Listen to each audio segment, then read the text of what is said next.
It's a fascinating question. How to fix it? First of all, we're very lucky in this country. We police by consent. Cops here don't have to carry weapons routinely.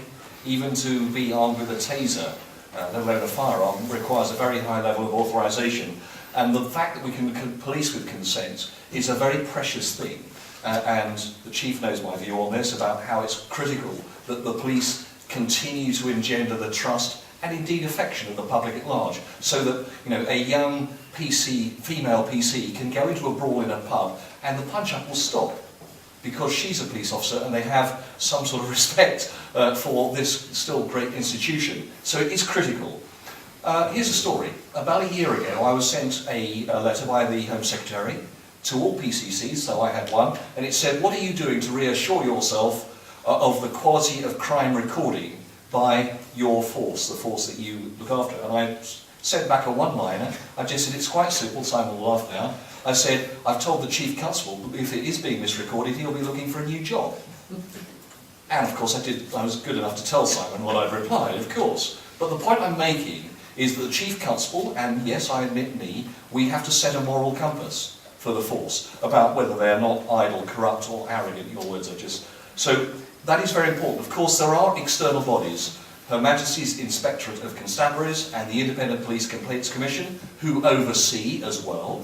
But I would argue powerfully that the response to things like Plebgate is not to beef up those external bodies, but actually to beef up and reassure ourselves of the quality of leadership and moral compass that sits inside the forces themselves. So, as the Chief mentioned, but I do my bit as well. I dip sample. By the way, I'm in which dip sampling, this is complaints against the police. So every month I get about 100 of these to choose from, and I choose 10 or 15%. And interestingly enough, so I put ethics committee. We've got an open, so I check those. So I make sure that the police are checking themselves properly, and some things, of course, go straight up to the IPCC anyway. I'm just setting up an ethics committee. Why? Because I want you, the public at large, to be able to see. So I won't do the dip sampling in future. I will leave it to a small but perfectly formed body of people who I hope will volunteer to do this. Actually, we're well down the road, who are able to ask questions about the ethical compass of the force itself. The last thing I'd just like to very quickly to mention is about body-worn videos. One of the first things that Simon asked me to do when I arrived, within a month, was to spend about £250,000 in buying body-worn videos for the force. That was done for several reasons. Yes, it is true that when somebody is misbehaving themselves in the middle of Leicester City at 11 o'clock on a Saturday night, the police officer can say, I'm just switching this on now, everything you do and say is now going to be recorded.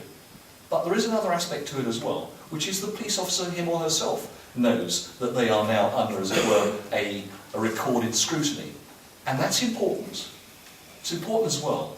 And so that's why, for example, in places like Oakland in the United States, where the biggest trial of body-worn video so far has happened, complaints against the police, your point, sir, went down by 84%.